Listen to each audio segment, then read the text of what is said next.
안녕하세요. 20살의 상경에서 쭉 서울살이 하다가 얼마 전 고향으로 내려온 30대 여자입니다. 최근에 제 인생에 많은 변화가 생겨서 힘들었는데 부모님 집에 머무르고 있으니 아무래도 회복은 빠르네요. 저는 서울에서 대학을 졸업하고 곧바로 취직했어요. 타지에서 올라왔지만 졸업 후 자리를 빨리 잡았죠. 그래서인지 쭉 서울에서 살 줄 알았어요. 그런데 서울의 집값은 말도 안 되게 계속 오르고 내 집 마련 꿈은 점점 멀어지더라고요. 그래서 시작한 게 판매 부업이었어요. 회사 다니면서 시작한 정말 작은 부업이었죠. 그런데 인생 정말 한치 앞을 알 수 없나 봐요. 부수입 만들려고 시작했던 그 판매 부업이 잘 되어서 지금은 어엿한 사장님이 됐거든요. 그 후 저는 사내 커플이었던 남자친구랑 결혼도 하고 사업도 잘 풀려서 기쁘게 회사를 그만뒀습니다. 매출도 회사 다닐 때 연봉보다 잘 나왔고 인생이 술술 잘 풀리니까 저는 마냥 행복한 꽃길만 걸을 줄 알았어요. 그런데 결혼 후 내 집 마련 꿈에 거의 다다랐을 쯤 남편이랑 이혼하고 이렇게 홀로 본가로 오게 됐네요. 그럼 제가 꽃길 대신 지독한 이혼길 걸은 사연 지금 들려드릴게요. 여러분, 결혼 전에는 혼자 살면서 소비에 대한 습관이 잘 잡혀있지 않더라도 결혼하면 다들 합심해서 부부끼리 허리띠 졸라매는 것 아닌가요? 평생 같이 살 부부끼리 경제관념도 하나 합치지 못하면 얼마나 어려움이 많겠어요? 그런데 제가 딱 그랬어요. 저희 남편은 제가 회사 다닐 때보다 돈도 더 잘 벌면서 왜 이렇게 궁상이냐며 툴툴거릴 때가 많았어요. 집에서 먹는 거였어? 에이씨, 가끔은 나도 분위기 좋은 레스토랑 가서 고기도 썰고 싶다고. 남편이 오랜만에 소고기 먹고 싶다길래 일부러 비싼 한우를 사놨는데요. 집에서 고기를 구워 먹는 게 불만이었는지 고기를 굽는 저를 보며 툴툴대기 바빴어요. 안 그래도 남편이 연애할 때는 안 보이던 철없는 모습을 종종 보았던 터라 이번에도 철없는 고등학생처럼 괜히 심술 부리나 보다 싶어서 그러려니 넘기려 했죠. 그런데 그날따라 제 속을 슬슬 긁어대는데 열이 좀 받더라고요. 당신 생일 얼마 안 남았잖아. 그때 가자. 이것도 좋은 고기야. 특별히 한우로 사왔단 말이야. 좋은 고기?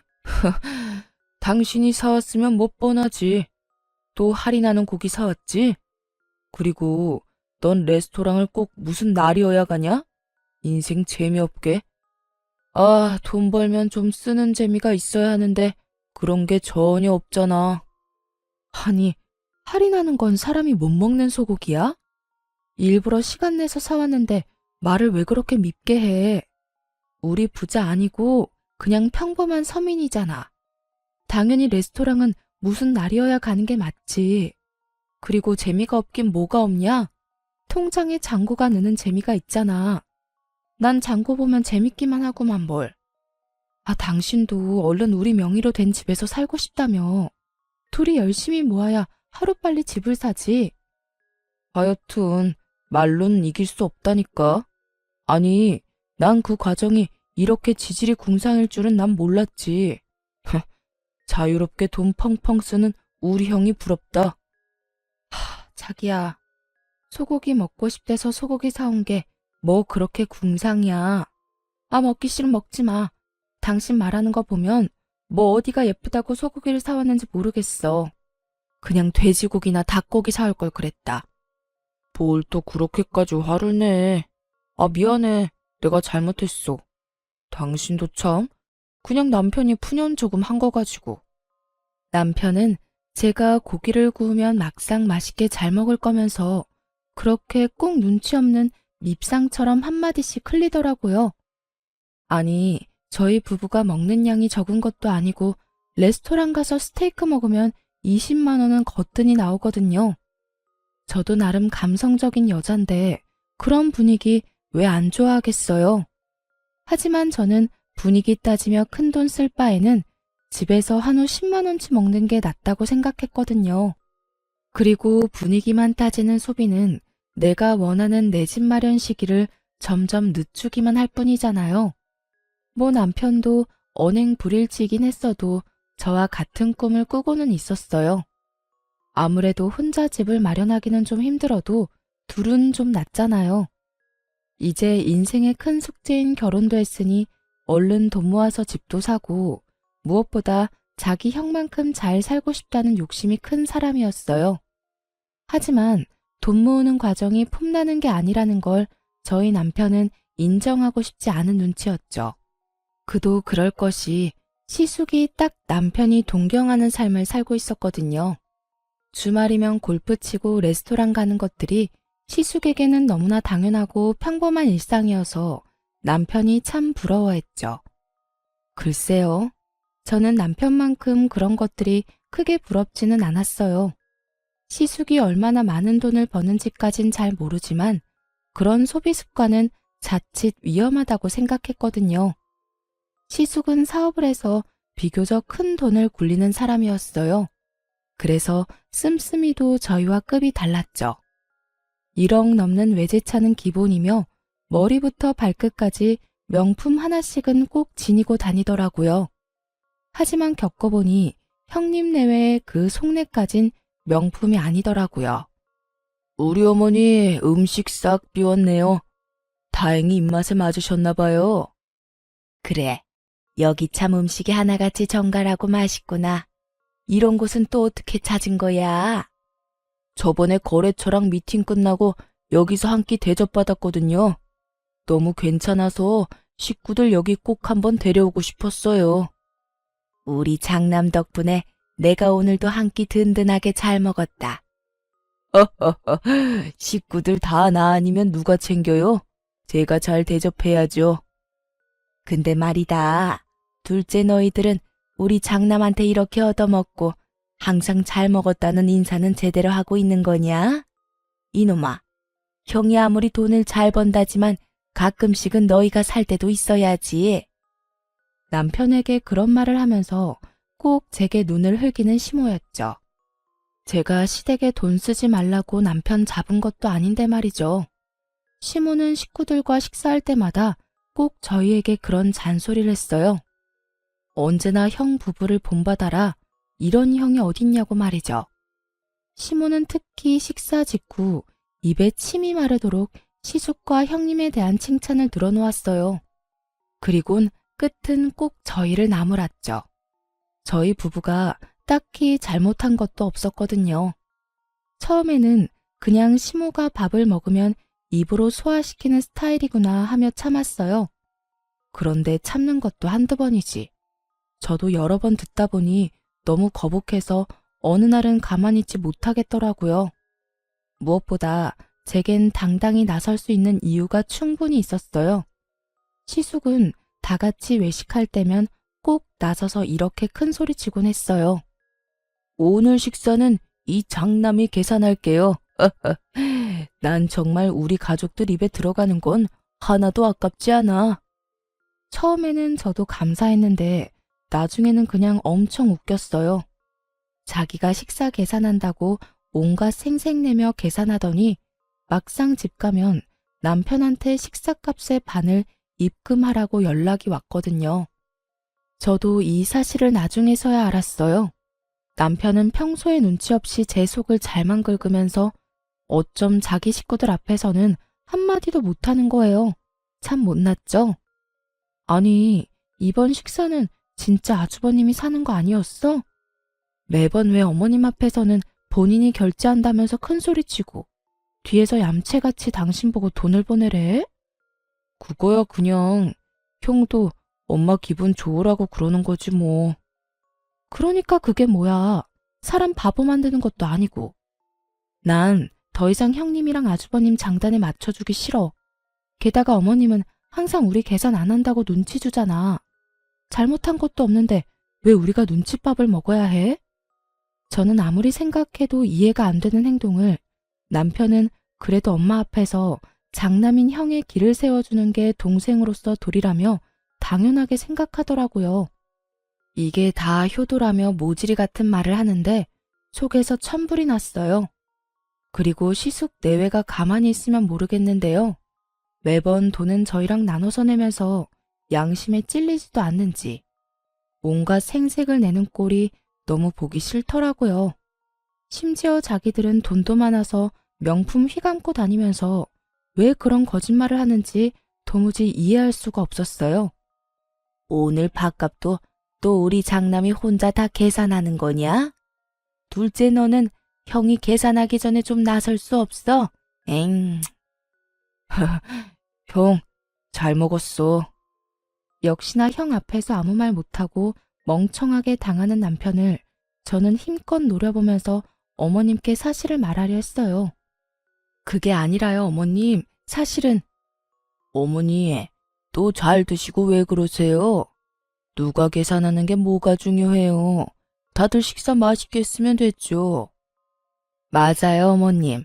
이 사람이 장남이니까 서방님이 계산하는 건 또 절대 못 보잖아요. 동서, 우린 정말 괜찮아. 네? 아니, 형님. 그런데 제가 억울해서 뭐라 말하려더니까 형님이 눈치채고 제 말을 딱 끊어버리는 거 있죠?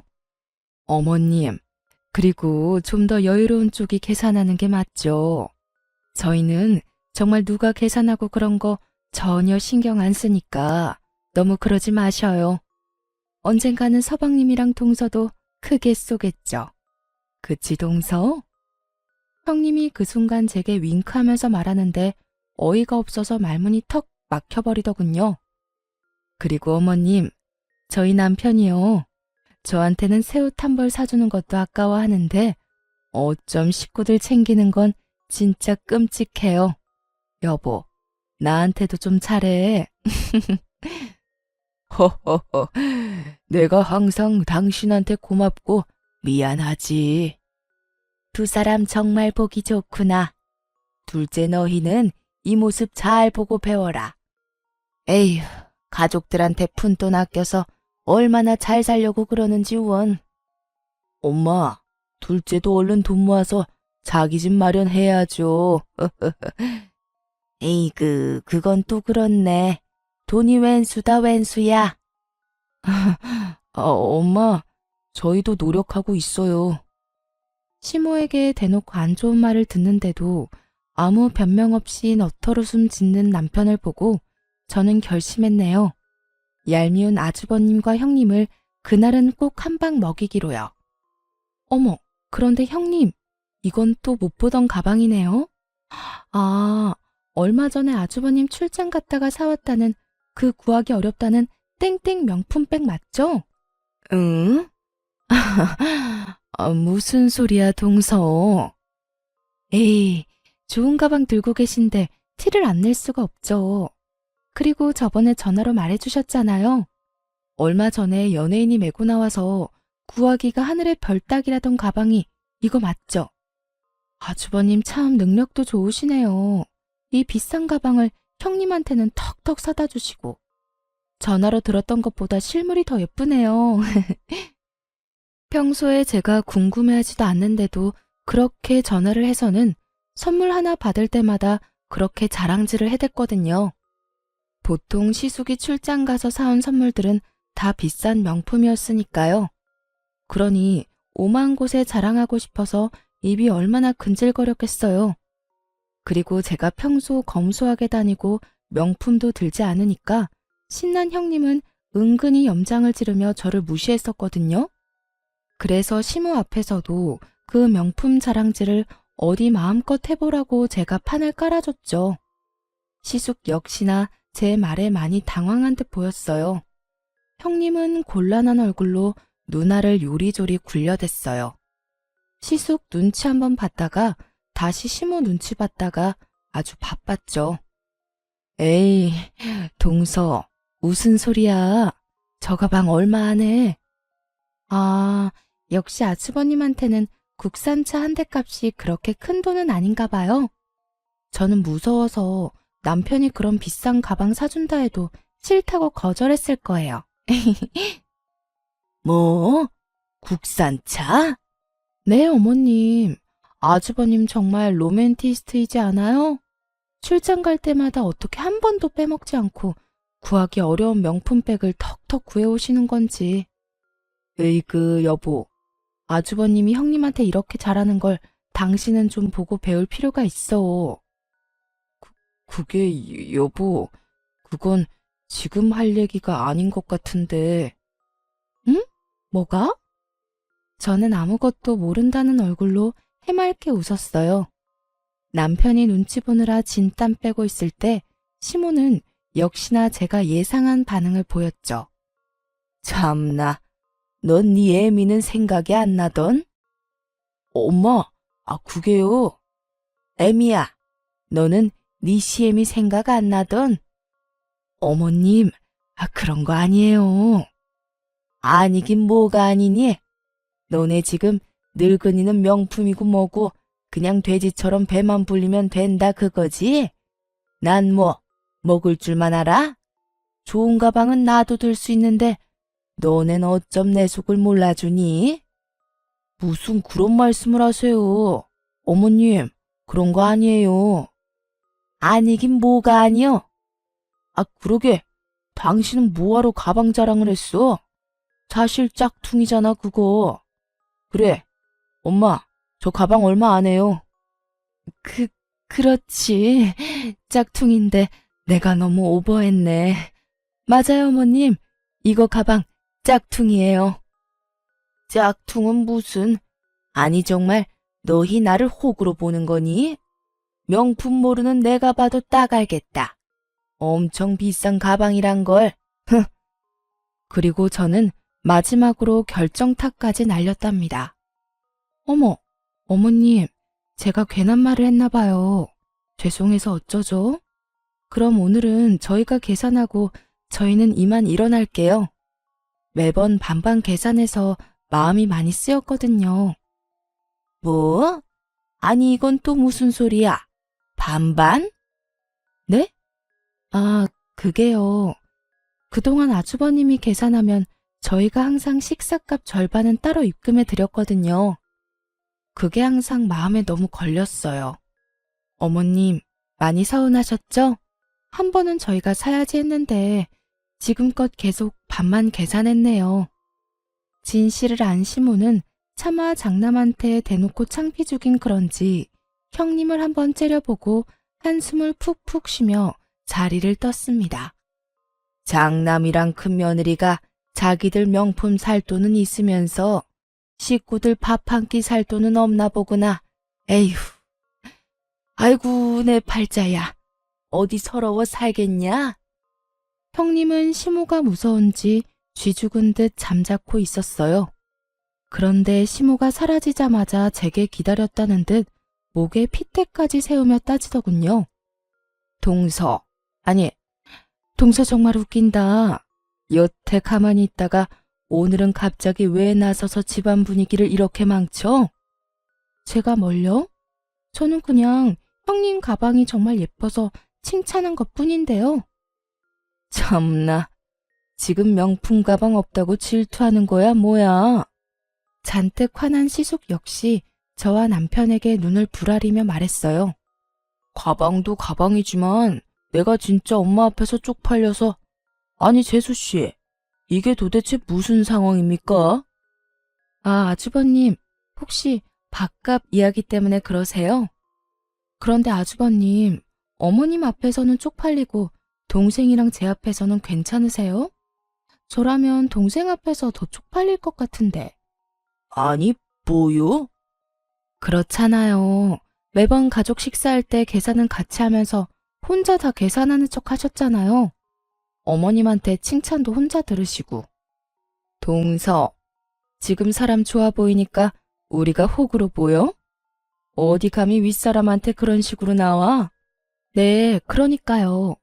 저도 가만히 있으면 계속 호구될 것 같아서 그랬어요. 어머님이랑 식사할 때 매번 저희도 같이 돈 내는데 왜 어머님한테 안 좋은 소리만 들어야 하는지 이해가 안 갔거든요. 어머님이 저희 부부 나무라실 때 한 번이라도 그런 거 아니라고 아주버님이나 형님이 나서서 말해준 적 있나요? 아무튼 오늘이라도 오해를 풀어서 너무 다행이네요. 흥분해서 발음이 닿고있는 시숙과 형님과 달리 저는 똑부러지게 흥분하지 않고 조용히 사실만 전달했어요. 그러자 시숙과 형님은 아무런 말을 잊지 못하고 붉어진 얼굴로 부들부들 대더라고요. 아무리 생각해봐도 없죠? 어머님 옆에서 저희 나무라는 거 더 거두시느라 바빴으니까요. 그렇게 둘은 바삐 자리를 떴어요. 오늘따라 왜 이렇게 요란 법석이냐며 헛기침을 하면서 사라지더군요. 그때까지 바보 같은 남편은 제 눈치만 봤어요. 괜찮아? 자기 진짜 멋지다. 우리 형한테 한마디도 안 지고 할 말 다 하는 모습 대단해. 으유, 그게 남편이 할 말이야? 너만 믿고 결혼한 내가 바보 천치다. 아무리 가족 사이라도 분명히 할 건 해야지. 앞으로 말이야, 이런 일 또 생겼는데 가만히 호구처럼 앉아있기만 해봐. 아주 그땐 그냥은 안 넘어가. 알았지? 뭐 가만히 있으면 이혼이라도 하게? 장난 아니야. 진짜 내 말 새겨들어? 당신이 중심을 잘 잡아야지. 알겠습니다. 앞으로는 잘하겠습니다. 아내 말을 새겨 듣겠습니다. 충성! 저는 그 이후로 시숙이 생색내는 꼴 안 봐서 속이 엄청 시원했어요. 시모도 더 이상 저희에게 시숙 본받으라는 잔소리를 하지 않았죠. 무엇보다 형님의 명품 자랑하는 전화가 뚝 끊겨서 너무 좋았고요.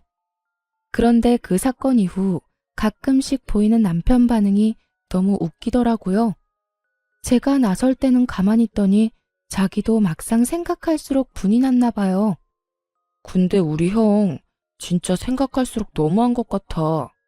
내가 그동안 동생이라서 참고 말은 안 했는데 나 엄청 섭섭했어. 그날 당신이 한 방 먹여주니까 내 속이 뻥 뚫리더라. 여보, 그때 형수 당황하는 얼굴 봤어? 정말 웃기더라. 그러니까 명품 자랑도 적당히 하시지. 누군 뭐 들 줄 몰라서 안 들어? 당신이 버는 돈이 얼만데. 그래도 그동안 형이라고 형 대접하겠다고 자존심 부리지 않은 남편을 착하다고 해야 할까요? 아님 멍청하다고 해야 할까요? 저는 그냥 그때까지는 남편이 그저 짠하다고 생각했어요. 하지만 남편 놈은 아직도 정신을 못 차리고 호구짓을 자처하더라고요. 결국 저와의 약속을 지키지 못하고 저한테 실망감만 안겨주더군요. 제가 너무 큰 욕심을 부려 그에게 많은 걸 바랬던 걸까요? 저희 부부는 결혼식을 올리고 전셋집에서 첫 살림을 꾸렸어요. 처음엔 그것도 얼마나 신이 났던죠. 하지만 저는 그럴수록 지출을 아껴야 된다고 생각했어요. 지금처럼 전세가 아닌 저희 소유의 자가를 가지기 위해서 말이에요. 나름 먹을 거 안 먹고 입을 거 최대한 아껴서 지출을 줄여나갔죠. 정확히 말씀드리자면 남편보다 제가 더 살뜰히 아끼긴 했어요. 남편에게는 먹고 싶은 거, 할인하는 거 찾아서라도 해줘도 저는 먹고 싶은 거 한 번 더 꾹 참았죠. 그리고 요즘 중고거래 시스템이 워낙 잘 되어 있잖아요. 저희 부부는 각자 수입에서 개인 용돈 빼고 모조리 저금했는데 저는 개인 용돈이 있다 할지라도 새 옷도 안 사 입고 중고거래로 새 옷 같은 헌옷만 사 입었어요. 참 궁상맞다고 남들은 욕할 것 같지만 그렇다고 막 지저분하게 다니거나 늘어진 옷을 입고 다니지는 않았답니다. 요즘은 멀쩡한 새 옷도 저렴하게 팔더라고요. 누구는 굳이 미련하게 그렇게까지 왜 하냐 욕할지 몰라도 저는 빚없는 저의 보금자리를 위해서 지금 당장에 헌옷을 입어도 괜찮았어요. 얼른 돈 모아서 내 집 사고 싶은 마음뿐이었죠. 그런데 이 철없는 남편은 밥 먹고도 항상 입이 심심하다며 디저트나 간식을 배달시켜 같이 먹자며 떼를 쓰더라고요. 여보, 방금 밥 먹었는데 뒤돌아서니까 금방 또 배고프네. 아, 여보, 난 매운 게 왜 이렇게 땡기지? 우리 맛있게 매운 땡땡 떡볶이 시켜 먹을까? 연애 때였으면 저도 바로 떡볶이 제안에 넘어갔겠지만 이제 가정을 이뤘고 목표가 있는 저는 의지의 대한민국 아줌마였죠. 집 앞에 분식집 아직 안 닫았을걸? 분식집에서 포장해오면 5,000원이면 먹을 수 있는데 배달 떡볶이는 너무 비싸. 이것저것 시키면 배달비까지 거의 2만 원 넘잖아. 자기 먹고 싶으면 얼른 가서 사와. 난 안 먹어도 돼. 아, 싫어. 나가기 귀찮아. 그럼 떡볶이 말고 치킨은 어때? 오랜만에 치맥할까? 시원한 생맥주도 같이 시켜서 한잔하자. 당신 아까 밥 그렇게 먹고 밤중에 웬 치킨이야. 그렇게 출출하면 내가 치킨 너겟이라도 구워줄까? 냉장고 안에 캔맥주도 있어. 남편이 배달 음식으로 유혹할 때마다 저는 배달 어플 대신 냉장고랑 식량 창고를 열심히 뒤져서 남편에게 먹을 거리를 찾아줬어요. 뭐 남편은 당연히 제게 싫은 소리 했죠. 자기 개인 용돈으로 시킬 건데 왜 배달도 맘대로 못 시킨다며 엄청 짜증을 냈어요. 저는 그저 개인 용돈이라 할지라도 집에서 배달비로 허무하게 쓰지 않길 바라는 마음이었는데 말이죠. 당신 돈 아까워서 지금 그러지? 나 치킨이랑 생맥주 지금 당장 먹고 싶다고. 난 뭐 내 맘대로 배달도 못 시켜 먹어? 걱정 마. 다 내 용돈으로 시킬 거니까. 아니야. 난 그냥 집에서 배달시켜 먹는데 3만 원씩 쓰는 것보다는 나중에 나가서 그걸로 맛있는 거 사 먹으라고 그런 거지. 우리 좀 전에 밥도 배부르게 먹었잖아. 거짓말. 그냥 돈 아까워서 그런 거면서. 이뿐만 아니라 남편은 어느 날은 또 비싼 게임기를 사고 싶다. 차를 새 걸로 바꾸고 싶다. 참 여러 가지로 징징거리며 저를 괴롭혔어요. 하지만 저는 어떻게든 남편을 어르고 달래서 절약하는 데 성공했어요. 그러고 마침내 은행 대출 없이 오로지 우리 돈으로 집을 살 수 있는 날이 다가왔어요. 남편의 얼굴을 봤는데 정말 놀라서 한참을 벙쪄 있더라고요. 여보, 우리 진짜 집 생기는 거야? 은행 지분 잔뜩 있는 대출 낀 집 말고 진짜 우리 집이야? 정말 고생했다 우리. 아니, 당신 덕분에 여기까지 온 거지. 그동안 내가 너무 철없게 굴었지? 미안해. 그 순간 그동안 제가 소갈이했던 부분이 싹 해소됐어요. 그때만큼은 남편이 제게 정말 미안해하는 눈치였거든요. 남편의 말들을 듣는데 괜히 눈물이 나고 그동안 철없는 남편이 저지른 미운 짓도 다 잊을 정도로 행복했어요. 비록 저희가 모은 돈이 서울에서 집 사기엔 턱도 없었지만 이 세상 어딘가에 저희 집이 생긴다는 사실만으로 기뻤어요. 저와 남편은 돈을 모아서 제 고향인 지방으로 내려가기로 결혼 전 약속했었거든요. 거기가 아파트 가격도 예상과 맞았고 아이 키우며 살기 딱 적당했어요. 그리고 제 사업이 커진 만큼 일손도 늘어났었기에 남편은 회사는 그만두고 제 일을 본격적으로 돕기로 했어요. 다행히 둘 다 월급쟁이가 아니라서 지방으로 가는 게 가능했죠. 요즘 취업난이다 뭐다 일자리 구하기가 너무 어렵잖아요. 둘 다 걱정 없이 밥 벌어먹고 살 수 있음에 저는 너무 감사했어요. 그런데 저희 남편은 주어진 현실에 전혀 감사해하지 않고 당연하다는 듯 아주 뻔뻔하게 더 큰 걸 제게 바라더군요. 저는 30대이지만 제 남동생은 현재 고등학생이에요. 나이 차이가 많이 나는 늦둥이라 거의 제가 키우다시피 했죠. 아무래도 애틋하다 보니 동생이 부모님한테 받는 용돈이 있어도 제가 또 따로 한 달에 20만 원을 용돈으로 챙겨줬어요. 그런데 그걸 우연히 알게 된 남편이 불같이 화를 내더군요. 사실 제가 결혼 전부터 동생 용돈을 챙겨왔던 거라 부부가 된 후 미리 언지를 못 줘서 서운할 수 있겠다 싶었어요. 하지만 과하게 화를 내는 남편 때문에 또 마음이 확 상하더군요. 나는 게임하는 거 고작 몇만 원도 못 쓰게 하더니 자기 동생한테는 20만 원? 장난해? 당신은 동생만 중요하지? 아니, 고작 몇만 원 아니고 게임으로 결제한 거 몇십이었잖아. 심지어 한 번도 아니고 매달 결제하잖아. 게임에 쓰는 돈 좀 자제해달라고 한 게 그렇게 잘못이야? 내가 미리 동생 용돈 챙겨주는 거 말 못해서 미안해. 미안하긴 한데 이게 당신이 이렇게까지 화낼 일인가 싶어. 20만 원이면 내가 버는 돈에 비해 턱없이 적은 돈인 거 알잖아. 게다가 당신은 개인 용돈 말고 생활비에서 쓴 거고. 나는 내 용돈에서 준 거란 말이야. 미안하면 미안한 거지. 왜 이렇게 변명이야? 난 그것도 모르고 매일 너한테 잡혀 살았네. 아, 몰라. 나도 이제 돈 펑펑 쓸 거니까 말리지 마. 그리고 입장 바꿔서 내가 형한테 돈 주다가 들키면 당신 가만 있을 거야? 무슨 말도 안 되는 억지야. 아주버님은 돈 많은 어른이고 내 동생은 아직 미성년자야. 용돈 필요할 나이 지나면 나도 안 줄 거라고.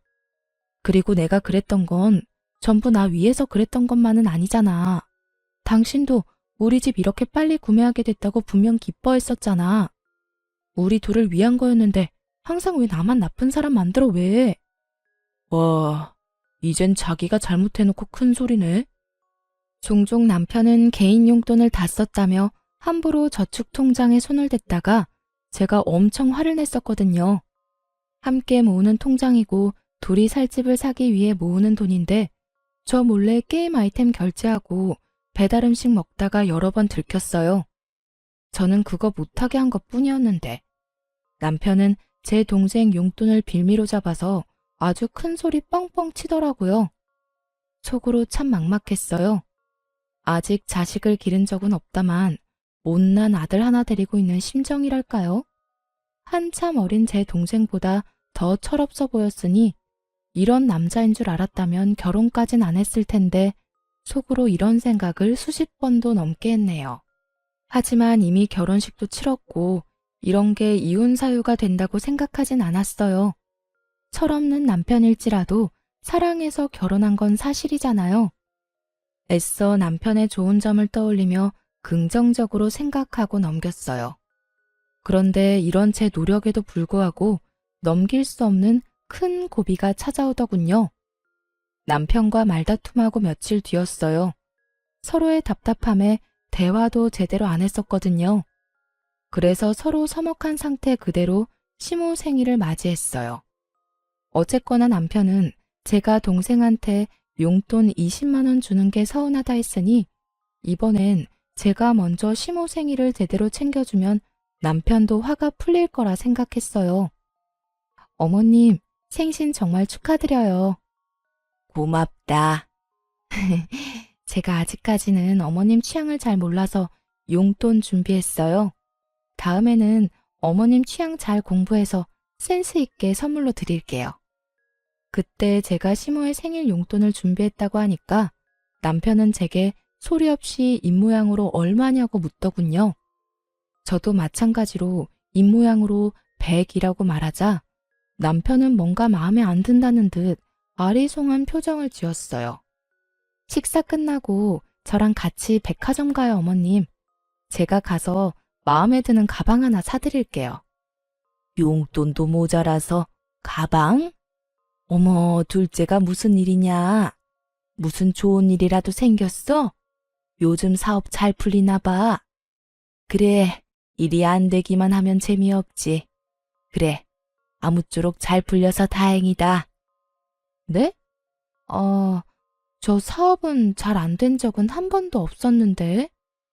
이상하게도 제 사업은 언제나 잘 풀리고 있었는데 항상 시댁 사람들은 은근히 걱정하는 말투로 저를 무시하더라고요. 솔직히 제가 시댁에서 특별히 돈 아낀 적도 없었거든요. 남편이 뒤에서 뭐라 말이라도 전한 건지 알 수 없었죠. 아님 제가 형님처럼 명품을 빼입지 않아서 무시당한 거였을까요? 아무튼 가방 이야기에 시모가 밝게 웃자 남편도 그제서야 만족한다는 얼굴이었어요. 그런데 제게 그럴 필요 없다며 시숙이 짠 하고 명품 가방을 꺼내드는 거예요. 가방은 이미 큰아들이 준비했지요. 엄마, 생신 축하드려요. 그동안 아버지 없이 저희 키우느라 고생 많으셨어요. 애구머니나, 언제 이런 걸 준비했냐? 이러지 않아도 되는데. 어머님, 얼른 받아주세요. 동서, 그런 건 우리가 할게. 동서 사업한다 해도 뭐 얼마나 남는다고 그래? 네? 아니, 주머니 사정은 우리가 더 넉넉하잖아. 어머님, 생신 정말로 축하드려요. 어머님한테 딱 어울리는 명품 찾느라 저희 얼마나 뛰어다녔는지 몰라요. 형님은 아니나 다를까 그날도 제게 재수없게 꼽을 주더라고요. 시어머니 옆에 딱 붙어선 명품 중에 명품을 사왔다고 온갖 생색을 냈어요. 시숙은 그 옆에서 무게를 한껏 잡고 서 있는데 참 어울리는 한 쌍이다 싶었네요. 돈 주고도 못 구하는 귀한 품번의 가방이라며 형님이 요란을 떨어댔지만 가방을 받고 좋아하는 시모를 보니까 기분이 크게 나쁘진 않았어요. 평소 용돈을 좋아하셔서 고민 없이 현금부터 준비했는데 차라리 묻지 않고 깜짝 선물을 사드릴 걸 그랬나 살짝 후회도 됐어요. 그런데 시모가 신나서 드는 명품 가방을 자세히 보니 어딘가 이상해 보였어요. 명품 안 쓰는 제가 봐도 A급도 안 되는 짝퉁으로 보였거든요. 보증서도 안 보이고 쇼핑백도 새 것처럼 안 보이더군요. 나이 든 시어머니가 눈도 어둡고 평소에 명품 쓴 적도 받아본 적도 없으니 제대로 알 리가 있나요? 저렇게 펄쩍 뛰며 좋아하시는데 차마 나서서 사실을 밝힐 수도 없고 괜히 형님만 조용히 노려봤네요. 차라리 제가 용돈 드리지 말고 그 돈까지 보태서 짝퉁 말고 더 좋은 가방이나 지갑 사드릴 걸 그랬나 후회가 되더라고요. 아무것도 모르고 짝퉁을 받고 기뻐하는 시모를 보며 속으로 참 짠하다고 생각하고 있었는데 이번엔 시모가 무슨 일인지 제 돈봉투를 웃으며 거절하는 거 있죠? 둘째 아가, 용돈은 됐다. 오늘은 그저 네 마음만 받으마. 시모가 그럴 리가 없는데 예상치 못한 반응이 나오자 당황스러워서 오히려 제가 뭘 크게 실수했나 싶었어요. 생일인데 현금만 딸랑 준비한 게 서운해서 그런가 싶었는데 아주 시모가 하는 뒷말이 너무나 충격적이었어요. 짠한 감정은 순식간에 저 멀리 사라졌거든요. 아, 너네가 장남 사업자금 보태기로 했다며? 근데 내가 어떻게 염치 없이 용돈을 받겠니? 둘째야, 참 잘 결정했다. 아가, 너도 사업하니까 잘 알겠지? 가족사이긴 하지만 이것도 투자라고 생각해. 우리 장남이 원금보다 분명 배로 돌려줄 거야. 그럼 가족이라면 이렇게 서로 어려울 때 도와야지. 나한테는 그게 선물이야. 그러니 내 용돈은 됐다. 너도. 네? 어머님 그게 도대체 무슨 말씀이세요? 제가 돕다뇨 뭘. 저는 너무 놀라서 목소리는 물론이고 몸이 벌벌 떨리기 시작했어요. 남편은 그런 저를 보고도 태연하게 이렇게 말했죠. 우리 집 살 돈 잠깐 형한테 빌려주기로 했어. 뭐? 왜 나한테 말 안 했어? 며칠이나? 며칠이라니? 3억 다시 받으려면 좀 시간 걸리지. 세상에, 정신 나간 남편 놈이 아파트 계약금 자그마치 3억을 저와 상의도 없이 시숙에게 사업 자금으로 빌려주기로 했다는 거예요. 저는 그 순간 이성의 끈이 딱 풀렸어요. 그동안 참았던 울분도 함께 터졌죠. 아주버님한테 그런 푼돈이 왜 필요해? 아주버님, 돈 많은 거 아니셨어요? 형님 입이 있으시면 말을 해보세요. 아까 저보고 여유 있다고 하셨잖아요. 그렇게 은근히 저 무시할 때는 언제고 갑자기 집 살 돈을 빌려달라고요? 다시 갚을 능력은 되시고요. 야, 우리 형이 우리 돈 떼먹었어? 왜 이렇게 막말이야? 그리고 넌 네 동생 달에 20만 원씩 용돈 주면서 이건 또 용납이 안 돼? 심지어 우리 형은 네 동생처럼 날름 돈만 받는 게 아니라 빌리는 거라고. 나중에 이자 쳐서 다 갚을 건데 뭐가 문제야? 그거랑 이거랑 같아? 미쳤어 당신? 그동안 우리가 이 집 사려고 얼마나 고생했는데 주말마다 골프 치러 가는 당신 형이 뭐가 아쉬워서 우리한테 3억을 빌려? 은행한테 빌리라 해. 참나, 뭐가 어째? 가만 듣다 보니까 기가 막혀서 넌 네 동생 뒷바라지를 결혼해서도 하고 있었냐? 그게 무슨 못 배워먹은 행동이냐? 넌 이제 엄연히 우리 집 식구다. 어디 친정 식구만 뒤에서 몰래 챙기려고. 그리고 올랑 3억 가지고 어디 유세야?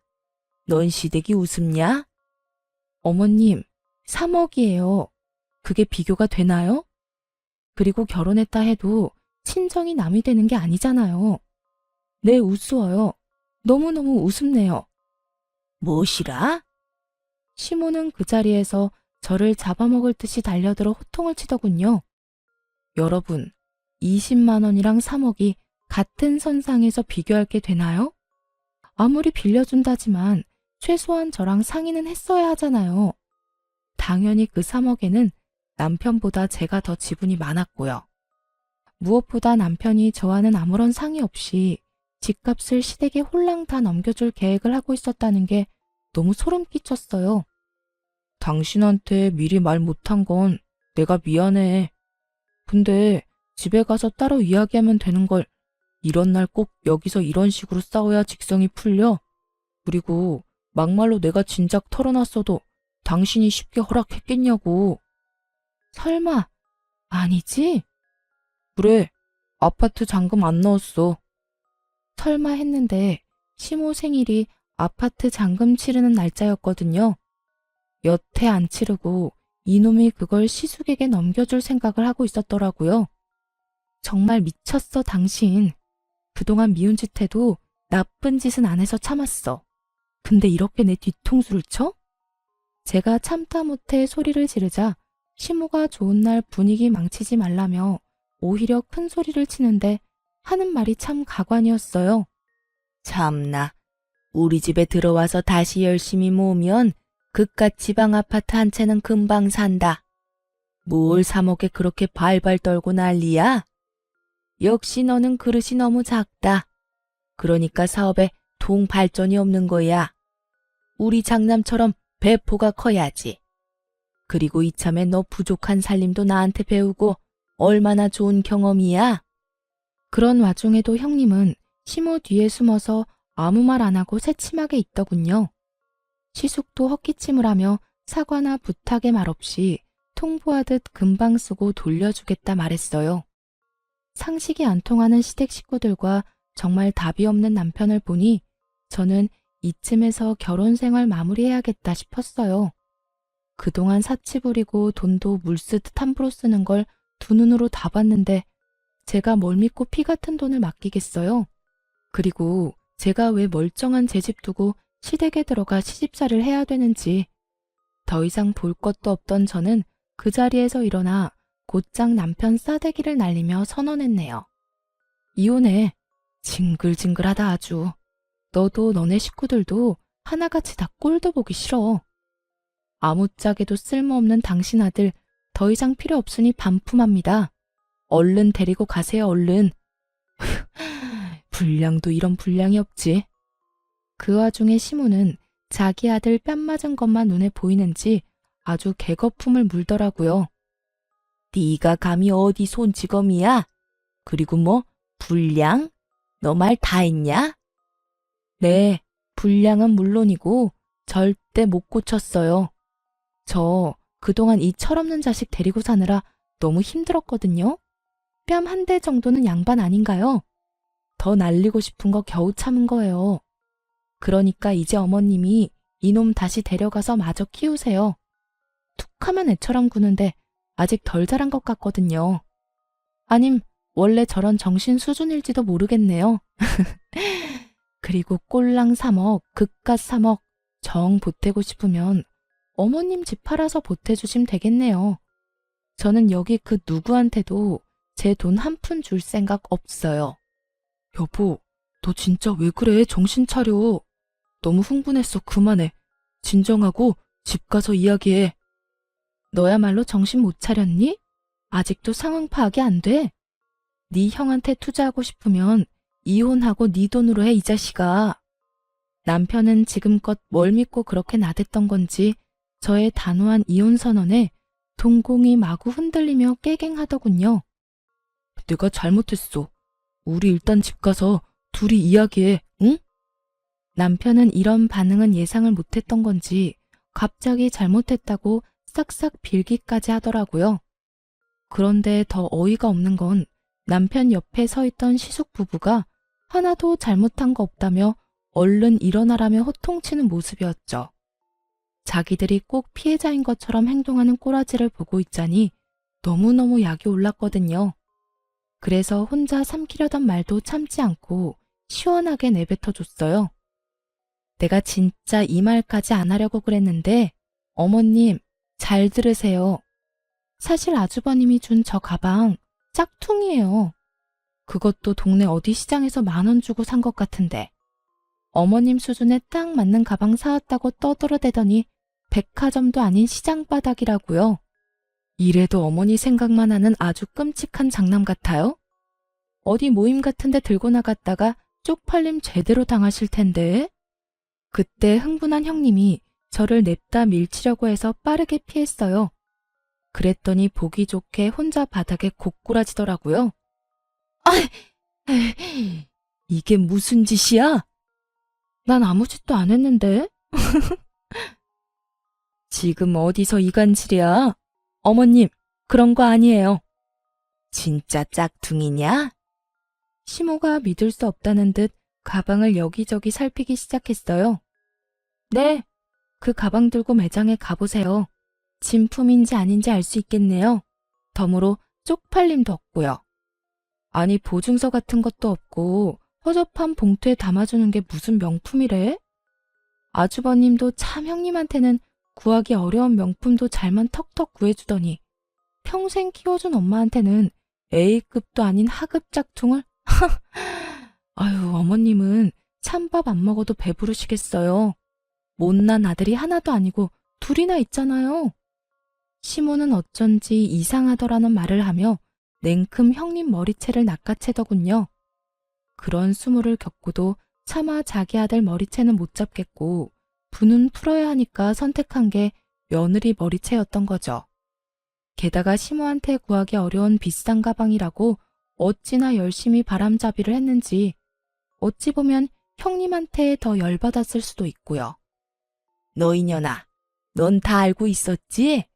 이게 감히 시어머니를 농락해? 지는 좋은 가방 쓰면서 나한테는 어디 짝퉁을 내밀어? 어머님, 이것 좀 놓으세요. 아니, 제가 사왔어요? 장남이 사온 거잖아요.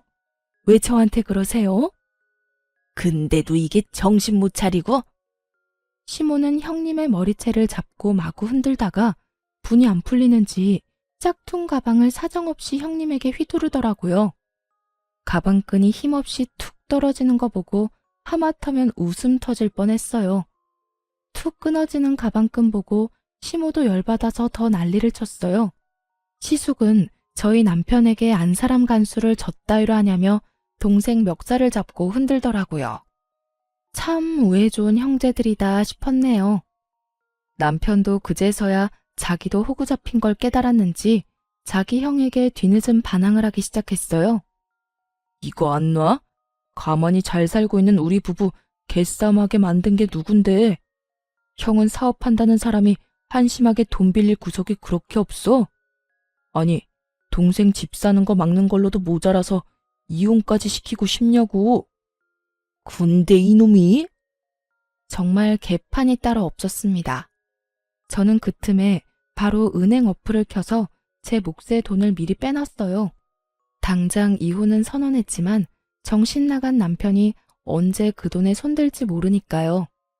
남편 몫 계산하고 빼니까 제 몫은 2억 조금 안 됐죠. 그리고 시모에게 주려고 준비했던 용돈 100만 원도 다시 잘 챙겼고요. 그 난리통을 겪었는데 며칠 뒤 시댁 인간들은 뻔뻔하게 저희 집으로 찾아왔어요. 물론 대단한 자존심을 가진 시숙만 빼고요. 자기야, 아무래도 이혼은 너무 성급한 결정이야. 우리 이혼은 좀 더 생각해보자, 응? 막말로 우리 형이 잘못한 거지 내가 잘못한 건 아니잖아. 나 한 번만 봐주라. 아직도 뭐가 잘못된 건지 모르겠어? 너 나한테 사기치려다 딱 걸린 거잖아. 사기라니, 부부끼리 정말 왜 그래? 아가, 우리 아들 너 말대로 많이 부족하다. 내가 애 기죽을까봐 차마 인정을 못했어. 네가 그동안 돈 모으느라 고생한 거 우리가 왜 모르겠니? 이번 한 번만 네가 참고 넘어가주면 말이다. 내가 너 해달라는 거 다 해주마. 우리 장남 사업이 지금 좀 위태로워. 해달라는 거 다 해주신다고요? 그럼 어머님 집 명의 제 앞으로 해주세요. 어머님 집에서 제가 살 테니까 어머님은 형님네 가서 살면 되겠네요. 그건 아무래도 좀... 그건 또 싫으세요? 그리고 사업이 엄청 위태롭다면서 정작 당사자는 어딜 갔는지 안 보이네요? 그게 그이가 여기저기 돈 빌리러 다니느라 바빠서 말이야. 동서, 내가 그동안 잘해주지 못해서 미안해. 이참에 우리 자매처럼 친하게 지내자, 응? 남편, 시모, 형님 셋이 제 앞에 무릎 꿇고 싹싹 비는데 저는 그 모습들도 그저 가증스럽기 짝이 없더라고요. 결국 제 돈이 필요해서 미안한 척 연기하는 거니까요. 제게 돈 아끼고 궁상이라고 눈치 줄 때는 언제고요. 사정 들어보니 도와준다는 사람들이 갑자기 다 등을 돌려서 가족들이 도와주지 않으면 아예 망하기 직전이었어요. 그러게 얼마나 주변에 못했으면요. 하긴 친동생한테도 그러는데 알만하네요. 근데 아주버님 끝까지 자존심 부려서 직접 안 온 거 맞죠? 아니 돈이 필요하면 직접 와서 부탁해야죠. 아깝다. 난 빌려주고 싶었는데 한 명 무릎이 부족해서 안 되겠네요. 제가 그렇게 도발하자 형님은 제 예상대로 본 모습을 보이더군요. 야, 너 말이야. 주제를 알고 까불어. 말이 너무 심하잖아. 지금 잠시 우리가 위태롭지. 잘 풀려봐. 어디 너 따위가? 무릎 꿇으러 온 와중에도 머리부터 발끝까지 명품 치장하고 온 형님 보고 진절머리 났거든요. 그래서 속 시원하게 이렇게 말했죠. 어쩌죠? 난 내 주제 잘 알아요. 어디 저 따위가 그 대단한 사업을 돕겠어요? 평범한 서민은 절대 못 돕죠. 주제를 알아야 할 건 당신들이에요. 나 이제 집안 사람 아니니까 더 이상 이렇게 찾아오지 마시라고요. 그리고 심한 건 내가 아니라 그쪽이죠. 남편 망할 위기에 온갖 명품 휘두르고 뭐해요? 나한테 구걸하기 전에 당신 집에 있는 그 명품들이나 가져다 팔아요. 뭐라고? 어디 자존심 부려? 지금 네가 큰 소리 칠 때야? 어머님, 네가 사치만 안 했더라도 장남이 현금이 모자랐겠어? 어머님, 저만 그 돈 썼겠어요? 장남이 유흥하느라 다 썼네요. 애초에 돈을 빌려줄 생각은 없었지만 저를 두고 실랑이를 벌이는 꼴을 보니 어이가 없었어요. 형님은 더럽고 치사해서 빌릴 생각 없어졌다며 곧 사라졌고 그 뒤로 시모랑 남편이 제 바지가랑이 붙잡고 제발 도와달라는데 전 그냥 개무시하고 내쫓았어요. 그 뒤로 저는 신속하게 그 집에서 탈출했죠. 금전적인 거래가 오가지 않은 시점이라 물증만 있어서 소송은 안 하고 그냥 남편과 빠르게 협의 이혼했어요. 금전적인 거래가 있지 않아서 오히려 다행이었죠. 저는 전 남편이 감옥에 가는 것보다 제 피 같은 돈 못 돌려받는 게 더 무서웠으니까요. 시댁 근황은 굳이 알고 싶지 않았는데 소문이 들려오더군요. 전 시숙은 결국 사업 다 말아먹고 이혼 소송 중이라 들었어요. 형님이랑 시숙 그나물의 그 밥이라고 잘 살지 왜 이혼하나 싶었죠. 한때 형님이었던 그 여자는 어이없게도 남편이 어려워지니까 아주 바로 이혼하자 하고 서류부터 들고 왔다네요. 그 모습에 시숙도 눈이 돌아서 절대 그냥 이혼 못 해준다고 했대요. 자기 와이프가 그동안 사치 부린 걸로 유책 삼아서 소송 걸었다고 하더라고요. 그 모자라고 못된 여자가 그 와중에 자기가 모았던 명품은 온전히 자기 거라며 울며 불며 소유권까지 주장했다고 하고요. 당연히 소유권은 전 시숙에게 돌아갔지만요. 제 전남편이 이미 형 대신에 헐값에 팔아버린 명품 가방과 옷, 구두 때문에 그 여자 아주 피눈물 흘렸다고 하네요. 명품 그게 뭐라고 그 난리인지 저는 지금도 이해가 안 가요. 시무랑 전 남편은 뭐 자기 가족 말만 믿고 전 재산을 그 사업에 다 털어넣었다네요. 망할 사업에 왜 자기 가족들까지 다 끌어들인지는 모르겠지만 결국 쫄딱 망해서 그 셋은 방 한 칸짜리 집에서 같이 살고 있다 합니다. 형 취급, 장남 취급은 물론이고 인간 취급까지 못 받으며 돌려막지 못한 투자금 갚기가 힘들어 일용직을 전전하고 있는 것 같더라고요. 저번엔 전시숙이 술을 진탕 마셨는지 어이없는 문자를 보내놨더라고요.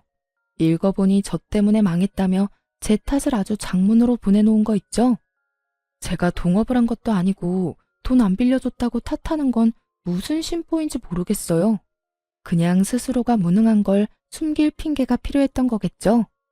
전 시모는 말년에 무슨 꼴이냐며 밤마다 통곡을 한다는데 참 자업자득 같아요. 전 남편은 그렇게 이혼했는데 종종 제게 잘 지내냐고 연락이 오더군요. 지능이 낮은 건지 뻔뻔하게 잘 지내냐고 문자 와서 차단했어요. 저는 원래 계획대로 고향에 내려와서 잘 살고 있어요. 물론 이제 함께할 남편도 없고 집은 못 샀지만 부모님 집에서 가족들과 다 같이 살고 있어요. 부모님한테 적은 돈이지만 용돈 드리면서 계속 집을 사기 위해 저축 중이에요. 솔직히 저도 사람인지라 가끔은 돈 아낀다고 허덕이는 제가 싫을 때도 당연히 있었어요. 하지만 결국 제 곁에 남는 건 돈이었네요. 혼자지만 언젠간 저도 제 예산에 맞는 좋은 집 찾겠죠? 뒤통수 맞고 나니 사람은 더 이상 못 믿겠네요. 차치 부리고 허영 가득한 그들의 최후를 보니 제가 틀리지 않았고 올바르게 살았다는 걸 실감하는 요즘이에요. 가끔 앞뒤 사정 모르고 남편 배신하고 이혼했다며 저에게 안 좋은 말들을 하는 사람들도 있는 걸로 알아요.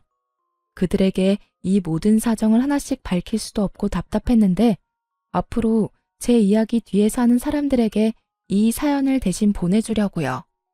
여러분, 혹시 제가 그런 시댁에 호구 잡혀서 돈 빌려주는 게 맞았다고 생각하세요? 부디 저의 탈출을 함께 축하해 주시리라 믿어요. 그럼 지금까지 제 긴 사연을 함께 들어주셔서 감사합니다.